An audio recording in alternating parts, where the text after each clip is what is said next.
Hi, this is Joseph, the host and creator of Sci-Fi Graveyard, as hosted by the Heart of Geek. Is there a topic that you love to talk about? Would you love to share that topic with millions of listeners around the globe? If so, then you're almost there to starting your own podcast. The only thing you need is Anchor.fm. With Anchor.fm, you can record, edit, and publish your own podcast to the Anchor site and to popular podcasting sites around the world. So what are you waiting for? If you'd like to get started, all you need to do is head to the Play Store on Android or the App Store if you have an iPhone. Start the download and get recording today. Thank you for listening to Sci-Fi Graveyard, and on to the podcast.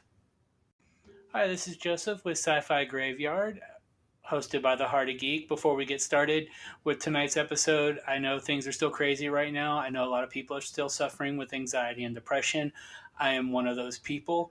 And I just want you to know that there are people who care about you. There are people that love you, whether it be a suicide prevention hotline or your best friend or your family member. Please reach out to someone and talk to them. Know these three things. You are not crazy. You are not alone. And secrets do make you sicker. So please reach out and talk to someone.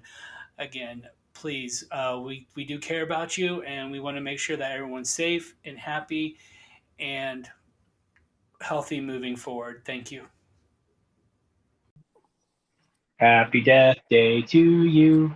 Happy Death Day to you. Happy Death Day to Tree. Happy Death Day to you.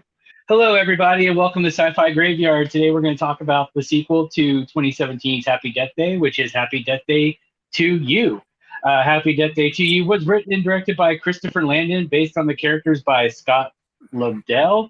This movie stars, again, Jessica Rothe, Israel Broussard, and even though he was in the first one in a bit part, he has a much larger role in this film, Phi Vu, and I'm probably mispronouncing that, so I apologize. Oh, is that the Asian dude? Yeah. That you're talking about? Yeah. Yeah. This film was released on February 13th, 2019, another February 13th, or a 13th date, not February. However, this was a Wednesday, not a Friday, as previously when the first movie was released in October of 2017. So this actually has more of a sci-fi element, which is why we did the Happy Death Day movies. We didn't mention this in the first movie because it was kind of a spoiler for the second one, but the reason that the movie opens up with Ryan, which is Phi Vu, and again, if I'm mispronouncing it, I'm sorry. Ryan starts doing what Tree did in the first one. He's repeating the day after her birthday. So he keeps repeating the day, and they quickly find out and stop the person who's killing him because someone's killing Ryan. It turns out that it's Ryan. Ryan is killing himself to stop him from doing something he will do. And so you find out Ryan and his two nerdy friends, who were not in the first movie, they were introduced for this movie. Ryan invented him and his team invented a device called the Sisyphus, and I'm probably mispronouncing that as well. He and his friends call it Sissy for short. Sisyphus is a character in Greek mythology. Like Tree, Sisyphus, I can't pronounce this. Sissy escaped death's clutches, and as his punishment in the afterlife, he was forced to roll a boulder uphill every day for eternity, only to have it roll away from him back down the hill before he could get to the top. The story is superficially like that of Tree, who must relive the same day again and again, only to see something finally go wrong each time before she can get out of the time loop. Until obviously, unlike Sisyphus, she manages to finish her task and gets freed.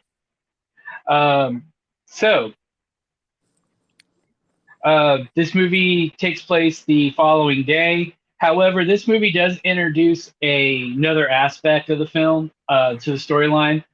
Also, Ryan mentions that the Sissy was first activated at 12:01 a.m., which is why every day she would repeat the day over again. This is reference to another time loop distortion movie called 12:01. Yeah. Let's see here. So this movie does the movie's first shot actually opens up on a bobblehead of Nikola Tesla, the brilliant scientist and inventor who was famous. he was portrayed in Christopher Nolan's The Prestige, but as you know, Christopher Nolan, uh, Nikola Tesla is pretty much the one who gave us the 20th century. He pretty much invented everything that we have today. I know that's kind of a broad, but you can credit him for radio, Wi-Fi, wireless charging, wireless power was something he did. The Tesla coils you see in sci-fi movies where they shoot electricity. Tesla is also the one who gave us alternating current instead of direct current as our primary power that Edison was promoting. And Edison actually invented the wheelchair, invented the electric chair to show how bad AC current was. But AC current, alternating current, was better for power, which is why we have lights and electricity today. That's a typical like competition right there. I have so many. The other dude. When I was in New Jersey, there's a place called Edison Diner, and it's in Edison, New Jersey. And I go, we were sitting there. I go, hey, did you know this place used to be called Tesla until Edison stole it? God, Joe. because people have found now out. You're gonna get like a bunch of people that are like Edison is better. People found out that a lot of the stuff that Edison took credit for, he actually didn't invent. So well, I mean, I'm sure that he owned the patents on it because he had people invent the shit. And we're kind of getting off subject, but it's an important part of history. You found out a lot of the stuff that Edison took credit for was ideas he took from other people. And so just a little history lesson, which is why I made the joke. Also, that's literally like a lot of people do. They're like, hey, I'll give you the money to do this, but I get to sign my name on it. You know that. But anyway, this movie is okay. So I watched the first one a while ago, and then I watched this one just like the other day, and I was just like, because a lot of people were saying that like it's definitely not as good as the first one was. But I was pleasantly surprised. I mean, for a PG for like a PG-13 like horror movie, it does very well. I mean, like especially if it's like a movie that just comes on cable, you could definitely like. And I like how it subverts expectations too, where it's like, oh, it was the machine the whole time. Yeah, people didn't like, I guess, the machine. People like to bitch, and I'm one of those that I wouldn't watch a PG-13 horror film for years just because most of the ones that came out were in fact garbage. And I think that's because people were riding the slasher train started again by Scream in 1996. And so a lot of the stuff that came out was either remakes or just straight garbage. And I think that Christopher Landon and Scott Lobdell, I think they actually had something here. I think the sequel was a really good follow-up. It had some really good moments in it. This one takes place in an alternate universe where the SISSY actually sends Tree into an alternate universe, and she's repeating the same day as an alternate version of herself. And in this universe, her mother is still alive, which her mother was dead in the first one, which also kind of raises the stakes if Tree wants to return to her own universe. And I will say, like in this film, as well as the first one, they do make references to Groundhog Day, but they also establish the similarities between this and Back to the Future Part 2. Yeah. I thought that was kind of funny. But I mean, any time travel type film, they always have to reference another time travel film. Yeah, it's like, especially Back to the Future. That's like one of the top, I don't know, probably one of the best like time travel movies ever. Probably, right? I would say that's probably a given. Well, that's what I'm saying. Out of like all of them, I think that's like has to be up there, like at least the top one or two. And then of course for me it's like Doctor Who, and then it's like a bunch of other stuff. But I mean, this does it well enough, and I like how they didn't pull punches when it came to the deaths impacting her, because they could have definitely shied away from it and just acted like, oh, knowing that it's another day, it's not gonna fucking hurt her. But I liked how they can slowly wore her down, and then I loved how like she was super pissed off when it happened again. When it happened again, and she was so angry. And like when she found out, she was so pissed at Ryan. He's like, "What did I do?" She's like, "You are doing shit." I loved this movie. Like, I'm looking up one of the characters because I kind of want to. We're going to talk about it eventually. What happens at the end? So I wanted to make sure I remembered her name. Well, all I know is that one of the only plot holes that I could think of with this movie is really the two Ryans in that timeline. Yeah, they don't really explain. They don't really explain him leaving. Like if they killed him, or if they put him into a pocket dimension, or if he just didn't disappear again. And I think that's the only like flaw really that they have. Yeah, they didn't. They didn't explain that. Yeah, they didn't really explain him. Like, was he an alternate version of Ryan, or was he like a future Ryan? Well, they kind of explained the tree thing, where it was like pretty much kicking the original tree from that universe out, right? And kicking that tree out, and then she took over that spot. Yeah, right? they didn't explain that version of Ryan, like if that was just him from a future version. But you never know. They might have wanted to explain it in another movie, but they probably won't be able to do that. Yeah, they were going to make they talked about making a third, but this one didn't perform as well, so the third movie is probably not going to happen, which really sucks because I would like to see this as a trilogy because I think it would be interesting. I mean, I would feel bad for a third one in development right now called Happy Death Day to Us. I wonder if it's going to be her. I wonder if it's going to be more than one person looping this time. Well, I would think that it would probably be all of them. That's the only reasonable conclusion to it, is that something goes to shit and then all of them are like repeating. Yeah, because they would have. Because I like the fact that they need to figure out the calculations to send Tree back or to close it. So that's what instead of being hunted down by a killer this time, she's killing herself in order to figure out a way to figure out how to close it. Yeah. Yeah, and I thought that was an interesting take on it. Now there is a killer in this movie, just like in the first one, that wears the Babyface mask. So anyone who hasn't seen it, you are going to get spoiled, but you should watch this anyway because it's definitely the villain. The villain is the weakest part of the movie too.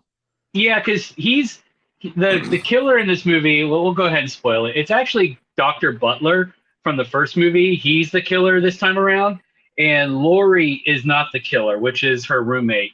Now, in the alternate universe, the doctor's the killer. He was actually supposed to be the killer in the first movie, but they changed it and they made it Lori. So that's kind of like it's kind of a throwback to the original ending that test audiences didn't really care for. With his wife, Stephanie Butler, being his accomplice. Yeah, joining in, and then he killed her anyway. I thought that. Yeah, then he killed her anyway. And then they were using John Tomes as the fall guy, just like Lori was going to do in the first one. So they were gonna do similarities anyway. There was gonna be like stuff. Yeah, especially when you do a multiverse thing, some of them are gonna be similar, but not like exactly the same. Yeah, it's kind of like like the multiverse just means that the alternate dimension is close, or like the mirror universe is kind of like our universe, but there are changes, and that's what this one is. It kind of uses the original ending idea where Dr. Butler was the killer. And this movie was really, really good. Jessica Roth's favorite death scene was the one where she jumped out of the plane in a bikini, which was really funny because, it was filmed in reshoots. So that's probably why it doesn't look as good as the rest of the deaths, where she's falling in front of in front of Carter and Danielle, and she's like flicking off the camera, kind of breaking the fourth wall. Yeah. Because in this one, Carter and her aren't together. It's him and Danielle are a couple, and she's still a bitch, but she's a different kind of bitch in this one. Like, it was kind of like where she wasn't an outright bitch. Right? Yeah, but she did. You only really thought that she was nice, and like, I mean, they were trying to mess with you the whole time. Yeah, until it was at the very end, and then she cheated on him. And she's cheating on him, and it made sense why she helped out, because otherwise she probably wouldn't have helped out. She was like, "Hey, I'm not going to tell anybody if you just show up and do this." And she's like, and "Okay." She played the blind teacher because the dean of the school takes Sissy away and locks it, and they have to get it back in order to make things right. And like Tree gets kind of selfish and she wants to stay. She's going to give up Carter to have her mom back, but then she has this like some heart to hearts with her mom, and that's when she realizes she needs to go back.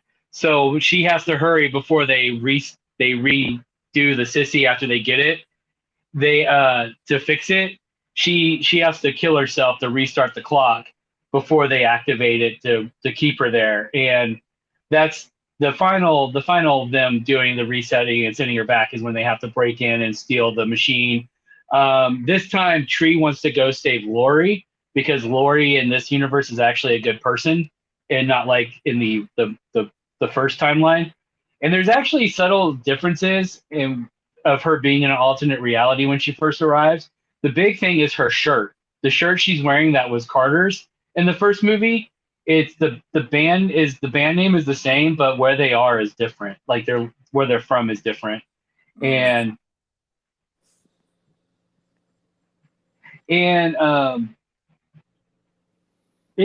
I'm trying to look at it.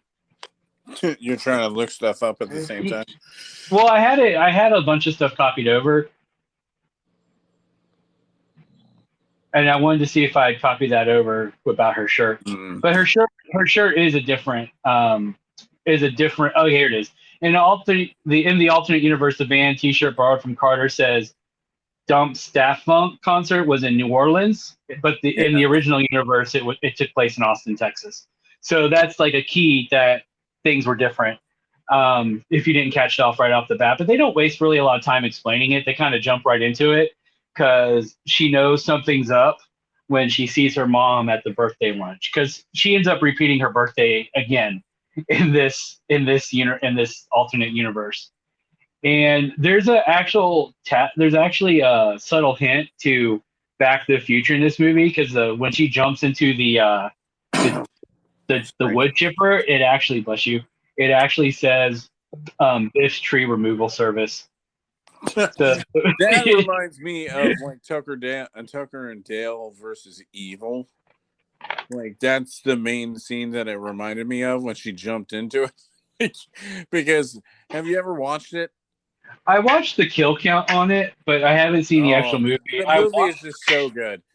I want to see it because it's like the stupid kids end up getting themselves killed throughout most of the movie. Like the total opposite of like most horror movies, where it's like a slasher flick, right?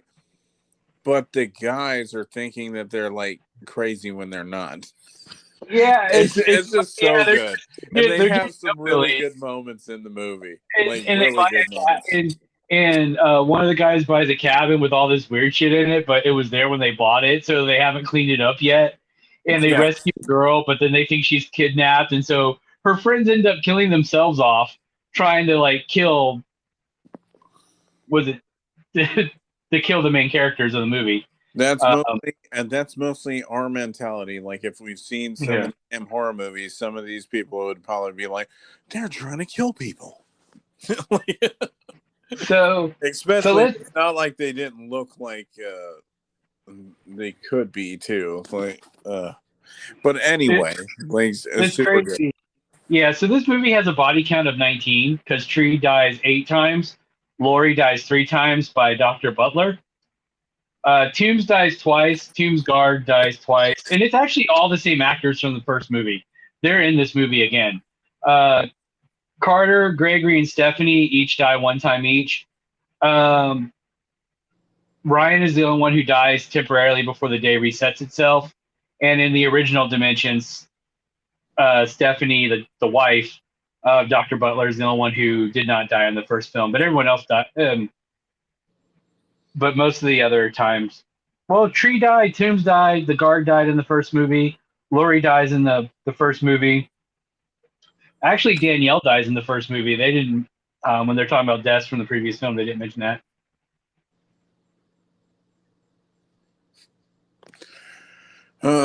Well, all I know is that they did a lot of stuff in the movie. They did a lot of stuff in this movie. It's really good. Yeah, it was very fun.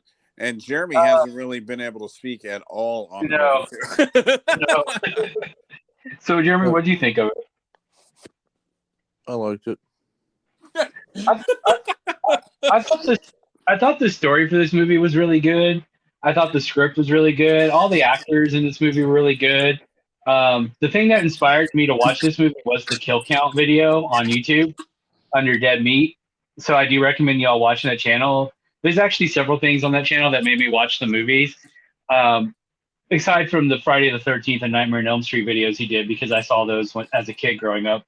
But this movie, it made me want to watch this movie because I wasn't going to give this movie a chance because it was PG-13 horror, and being so jaded on it in the past, I was just like, screw PG-13 horror. But this shows that they're. Sorry. What? So again, though, like I said, I think for Happy Death Day, Danielle should have died in this one. Just because she died in the first one? Well, no, she should have died. Oh. I didn't like her. She was even worse in this one. Well, she did get her comeuppance. She not really. I mean, like, if anything, they found out. Not really, because she helped them. She helped them at the end. Yeah, she did. At the end of the movie, the kids are cleaning up the campus as punishment when DARPA shows up and asks about Sissy. So they take Sissy and they bring everyone. And since Tree knows all the code, because she, in the alternate universe, she kept killing herself, she joins the DARPA team, and they punish Danielle by making her the one who has to be tested for the loops. That's why Danielle wakes up at the end screaming, because yeah, but I mean, you won't really see that. You won't really see that until the next one, though. Yeah, probably more. Well, they show it at the end of this one where she's the one who wakes up and she's like, "Oh no, I meant you won't see her deal with that until the next one." So she will be dying if they made the third one, or when they make the third one. Unless they do a drastic change. Yeah. So I mean, she was just a royal bitch in both movies. She had a little bit of surprise that she didn't get anything. Yeah. But the fact that she was like cheating on Carter, who's like the ultimate nice guy, but they kind of hint that Carter was trying to cheat on her with Tree, but it's never established. It's hinted at, but it's not something that was ever seen on screen. Because I think, like in the original universe, he wasn't sleeping in the same bed as her, and Ryan just assumes that he was trying to have sex with her. But I don't know. Definitely a good movie, though, and definitely worth watching. So, I mean, I was sleeping on it for a while. I figured that I was going to enjoy it if I watched it. I just never got around to watching it. And then now that we were doing it on the podcast, I was like, I might as well watch the movie now. Yeah, I think it's funny that Danielle gets Helen Keller and Anne Frank mixed up. That's supposed to be a reference to Clerks too. Yeah, that's totally what I was thinking when they were doing that. I was like, are they really calling it out like that? Because she's an idiot. Like they kind of make her more of an idiot in this one. Danielle was just the worst character. I like how Laurie was acting. Oh man, the blind scene where she was like, "Am I Like at the very beginning where she was acting like she was blind. I was like, oh my Yeah. God, this girl's killing me right now. She was funny in that scene where she's like tricking the Well, that's dean, when she and was helping them. That's what I was saying. So she she got like the tricked into helping.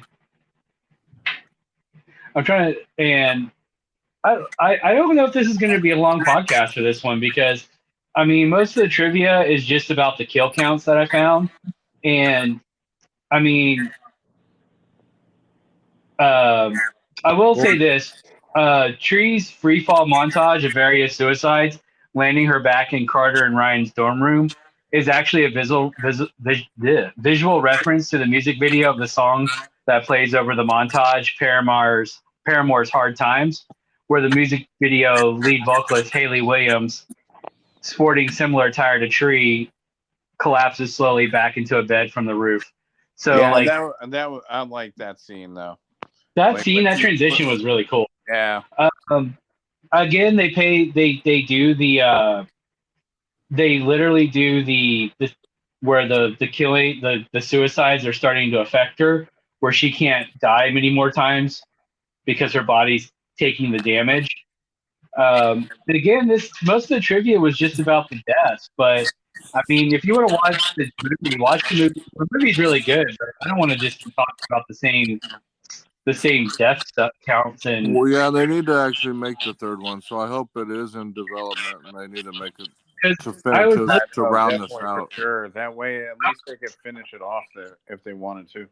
Yeah, I was looking up the movie, the director Christopher Landon, and I don't see his name attached to it, nor do I under Scott Lobdell, or the other actress I looked up was Jessica Roth, who played Tree. I don't see her. Of course, would we want to see her in a third? Oh, I guess I did. I really liked her in the third one. I mean, Or the first two. I would like to see her like in a thing where she's still related in the universe, but not to have her be like the main focal point of like repeating the days and stuff.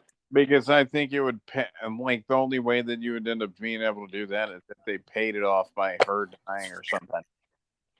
Yeah, because I'm one of those people. I really like happy endings in movies, and I feel like after she went through for the first two movies, she kind of deserves her happy ending. Just kind of like with the new Scream movie coming out next year. They're like, everyone's talking about how Dewey's supposed to die in it, as what's going on in it, and I'm like, I really want that to be true, because right now it's just a rumor. Well, I don't think anybody should be making rumors about something that they haven't even watched yet. Like, because especially they made it the thing in all the Scream movies that he pretty much could have bit the dust at any moment. yeah, and I don't want I think the three main leads kind of deserve a happy ending, so I think they should just probably. I mean, they're bringing them back for like star power. And so it would make sense with this movie if they did a third one to bring the original cast back, just so because we all know the characters. But I don't like that kind of speculation.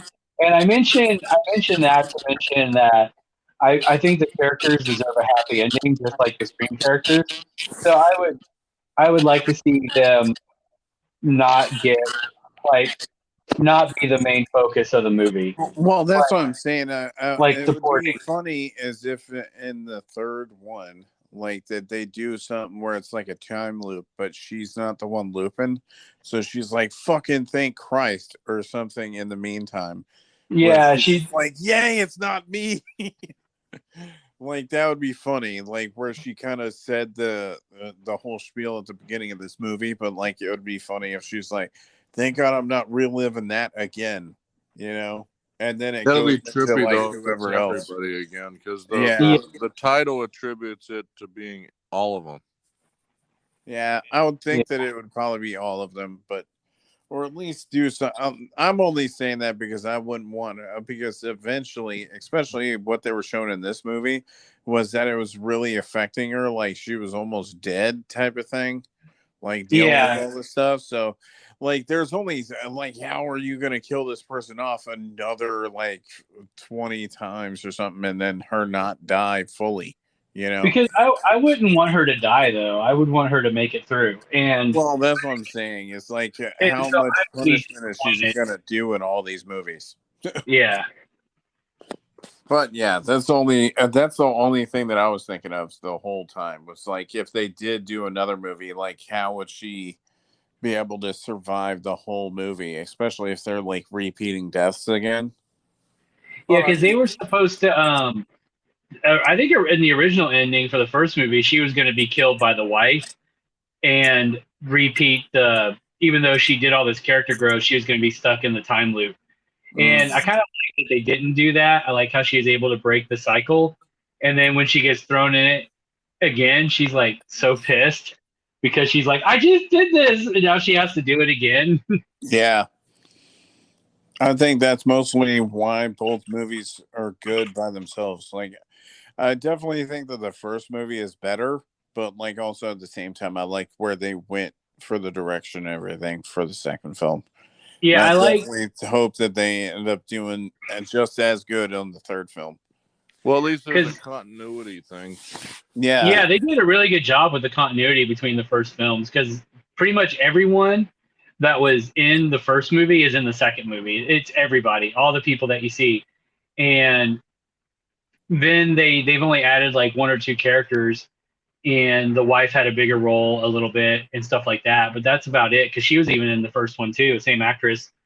And really, I liked how like they did multiverse thing or whatever, and then everything was different where it wasn't the same for her. So yeah, I like, just everybody check it out.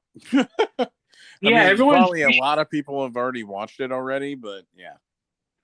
I really think that people should watch this. It was really, really good movie. It was maybe not as good as the first because the first was kind of like I don't even want to call it an original take because it does borrow heavily from Groundhog Day and stuff like that. But it's Groundhog Day with a twist, and this one is alternate universes with a twist. So they're both really good. This one did deserve to do a little bit better and then it did in theaters. So I don't know why it didn't do as well because it's a really good film. I mean, some people might not have liked the first film, so they weren't going to go out and watch the second one. You know, And that like, could have been it. I mean, some people end up liking some trash ass movies, so like I can't really judge some of that stuff. But it would be Yeah. interesting to know what came out when that one did. Yeah. Because that always drives, I think that drives a lot of it too. Like if you're going up against like Phantom Menace or not Phantom Menace, but true that. like, If you're going against Star Wars, or like even if you're going against the Conjuring movie or something, probably more people are going to watch the Conjuring movies than they would Happy Death Day. Let's take a look. I would think at least. But so according to Movie Phone, all these movies were released in February. I'm just going to try to do the big films. How to Train Your World. So that was the third movie that was released on the 23rd one. Yeah.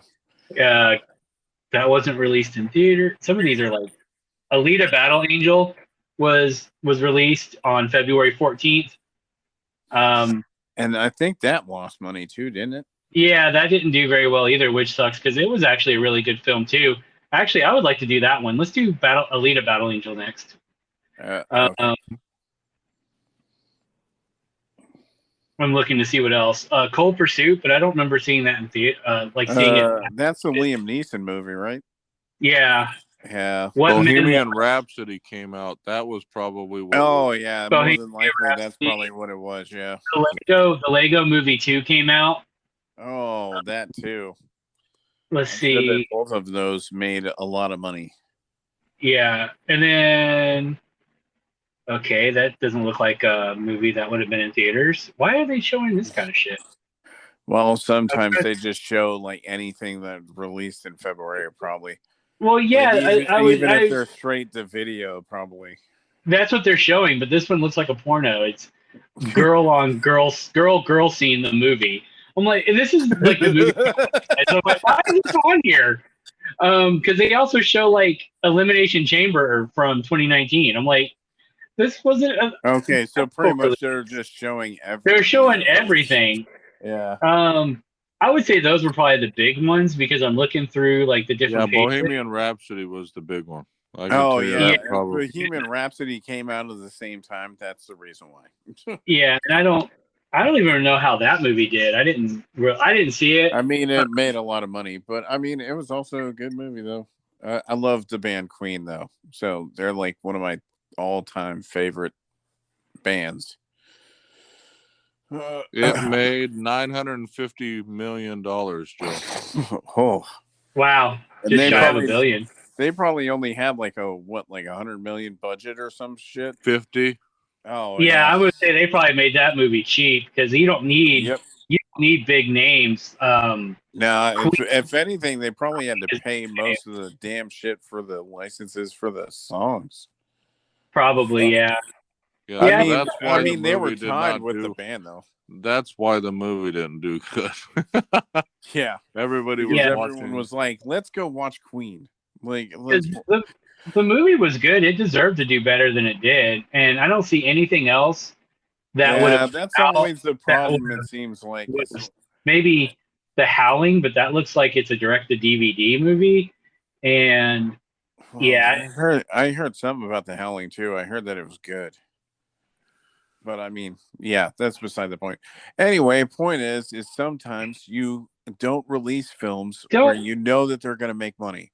If you know, hey, if you're going to come out on a weekend, don't do it on a weekend with Star Wars. Or don't do it on a weekend where there's a Marvel movie or like something that you know that it's going to make a shit ton of money. Don't release it on that time. Yeah. Just because a movie doesn't perform well in theaters doesn't mean it's a terrible movie. It means it could have just been overshadowed by something else. Or especially some people only go to the theaters like every once in a while, right? Yeah. Like I wouldn't mind going like once a week or something or whenever there's a certain movie out. But most of the time for me, I just go to watch a movie that just comes out that day. Most of it's like Suicide Squad. If it wasn't on HBO Max, I would have watched it in the theaters. I kind of still want to see that in theaters. I did watch it on HBO Max. Yeah, I should still watch it in theaters. It was so good. It was really good. I kind of want it to do well. This is off subject again, but everyone's talking about how it failed. Like lots of people on YouTube. I'm like, well, y'all can't talk garbage. Like, here's the thing with the situation right now in 2021. In 2020, movie theaters aren't up to what they were doing before COVID. So yeah, Black Widow is going to underperform. Also, it was on Disney streaming, so that's going to affect it. Underperform for Black Widow too. Yeah, and okay. Well, I mean, it makes sense. Everybody's worried about the coronavirus happening. Worried about do super well, especially if you got a choice between watching it at home for like $15 or watching it in the theater for like $10. More than likely, people are gonna fucking pay for that shit at home. I'm gonna be honest. You only have to pay it for yourself. I mean, I like going to movie theaters, but a lot of people would much rather watch it at home than they would in the movie theaters. I saw Black Widow in theaters. I didn't want to pay $30 because my ticket plus popcorn and a drink was like $30. So I got to see it with a friend of mine. So that made me happy. So because we hadn't hung out in like 2 years, and so I like going to movies. To me, it's like an experience because I like to hang out with a group of friends. I like to go somewhere after the movie, whether to eat or walk around, talk about the movie, talk about whatever in general. Don't take a box office failing of a movie to mean that it's bad. There's a lot of good movies. Just watch a movie and then you're like, "Oh shit, that movie sucked." The only movie that I will constantly say sucked was Nightfall. Happy Death Day to You was a really good film. It didn't perform as well as it should have. Are you talking about all the movies that we've talked about on here, or just like period? Just every movie that I've ever seen. The worst movie I've ever seen is Nightfall, and that includes watching Manos: The Hands of Fate, but that's redeemed because of Rick Tracks in Mystery Science Theater. Like, oh, Jeremy, do you still think that Tusk is the worst, or is it still Nightfall now? Well, Nightfall's up there with it. I never saw Tusk. I would have to rewatch Tusk to see if my mind changes. See, like the main thing that Tusk reminds me of is House of a Thousand Corpses. But that reminds me of Human Centipede. But yeah, that's because I think that's what it's kind of parodying a little bit. I actually wanted to see that movie because I do like Kevin Smith. Now I am kind of pissy with what he said about He-Man, only because he straight up lied. I just wish he'd have been on. I liked He-Man. I liked the first 5 episodes. I liked Man-at-Arms got to be a total badass. I liked Tila. I just didn't like that they said He-Man's the main focus and he wasn't. If they just said straight up, we're making a Tila show, I still would have been on board. Well, I mean, I think if anything, they're setting that shit up. I think probably season 2 they're probably going to have He-Man. Maybe season 2, because the second half of the first season is all about Evil Lynn. And I really think Evil Lynn's going to turn on Skeletor, and I would like to see her become a master of the one of the masters of the universe. Well, I mean, I think that they should try to do. Well, we're definitely off a tangent now, but I think they should try to do. Like every movie and TV show and stuff shouldn't be sticking to their laurels when it comes to shit. They should be able to do different shit with the same story. I think you can. But and I'm going to loop this back to Happy Death Day to You, because Happy Death Day to You did this. They took the same premise and then flipped it on its head. And I'm okay with that. But when you do stuff like that, I think they need to just say, this is what we're doing. And I think they did that with Happy Death Day. I've seen where they said they were going one way and they went another.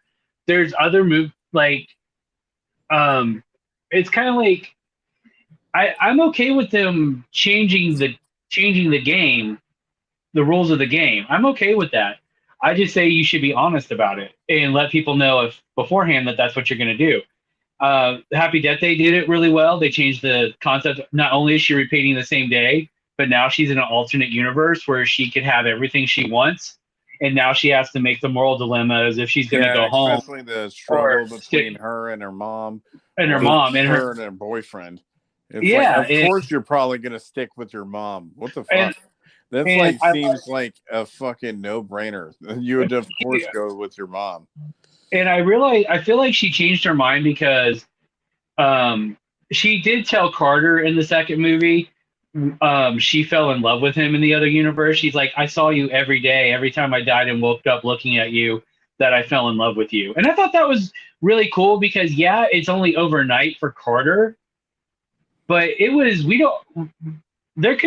like she was waking up every day and he believed her he believed her and he decided to help her and so, yeah, she fell in love with him. So I think that's cool. I think why she went back, I think she realized that it wasn't fair to the other tree, that she was living somebody else's life. I think the main thing was when she said about places that that she never went to with her mom. Yeah. When she heard where she was like, oh yeah, we should go to there. And then she had a blank stare on her face. And then she was just sitting there and she's like, this ain't my mom. She realized it is her mom, but not her mom at the same time. She realized she was living somebody else's life. Okay, never mind. And I thought that was really cool because that was still some more character growth for Tree. And Tree was actually a really interesting character because she started out as one of those typical college bitches that you see in movies all the time. Usually get killed off in like the first 5 minutes. Yeah, she's usually the victim of the killer, and then you're like, oh, so sad, too bad. But she are you click-clacking on your mechanical keyboard or something? No, Something almost fell, and I'm putting it away so it doesn't fall. There we go.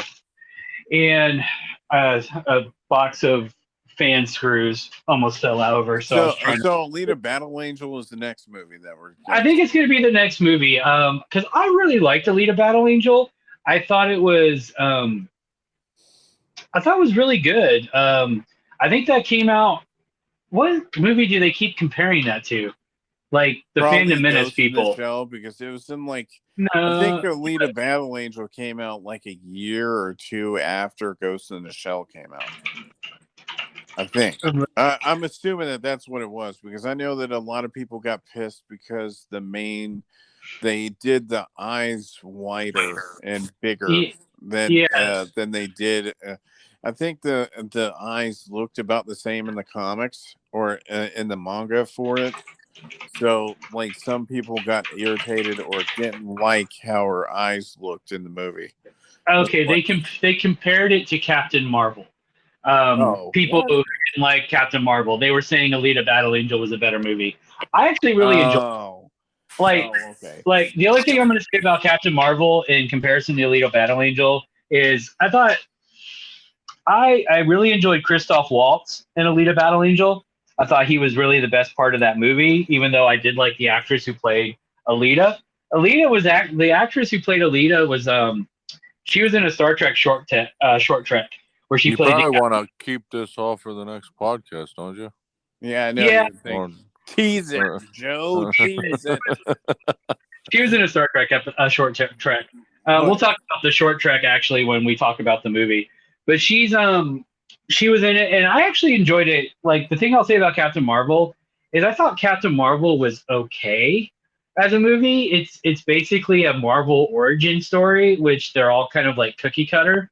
So I didn't really think Captain Marvel was like this big explosive awesomeness. Yeah, I'm gonna go on record now and just say it before we end the podcast that probably out of the main Marvel films is probably at the bottom of the heap for me. For like everything, mostly because I wasn't a huge like Captain Marvel fan anyway. But like the movie is good. I can't say that they've never made a bad Marvel movie, but like it's definitely out of all the movies, and this is coming from Iron Man 3. I like Iron Man 3 is fucking better than Captain Marvel is. To me. Well, at least Iron Man 3 dealt with some issues that Tony was having. I'm saying. They did. Yeah. That's what I'm saying is like it's still a kiddie form. Like for Marvel movies, they're still kiddie to a certain degree, but they deal with real issues, which is pretty much what they did in the comics. Yeah, right, to a degree, but like they don't try to kill people off and they hide that shit. And it's better, that they do that where where it has more weight to it if they die off. But anyway, we're going off on a tangent. Anyway. We're going off tangent again. People ask me, "What did you think about Captain Marvel?" I'm like, "Well, I don't think it's as bad as everyone said it was, but I don't think it is. I don't think it deserved the praise that it did either. I thought it was okay." And with Happy Death Day to You, I'm going to loop it back, get back on track. I actually thought this movie, while not as good as the first one, was a really good, solid film. Now, we keep talking, we go off on tangents, we talk about what we like and what we don't like about other movies, because we'll talk about something about this movie and it reminds us of another movie, and so we'll talk about it. And that's okay. And yes, as the host, I should probably be a little tighter on the reins, but I kind of like the unscripted format where we kind of we go off on tangents because we love movies. I love movies. I love watching them. I used to go to the movie theater all the time before I got married and can't afford it anymore because, I have responsibilities as a married man. Plus I own a house. So, mortgage. Do you go to a movie or do you pay your mortgage? You pay your mortgage. I love film. So anytime I talk about movies is really, really a lot of fun. One thing some words of wisdom I'll say is I don't think that we need to be super, super hard pressed of what critics say. Don't let a critic turn you off of a movie. I definitely think that the problem with a lot of things now is that people don't realize that your opinion, like people try to do the whole forcing opinions on people. They get butthurt if you have a different opinion on something. If When you didn't like should just be Marvel, like, you're hey, this that's and this. cool. I mean, like I do this all the time with somebody from work where we sit there and like I bash him all the time for saying like typical like he'll hate a lot of movies. Like he fell asleep to he stopped watching Last Jedi like halfway through it, like when Leia got sucked through the thing. He stopped watching it after that. He fell asleep to Deadpool, thought that it was boring. That's what I'm saying.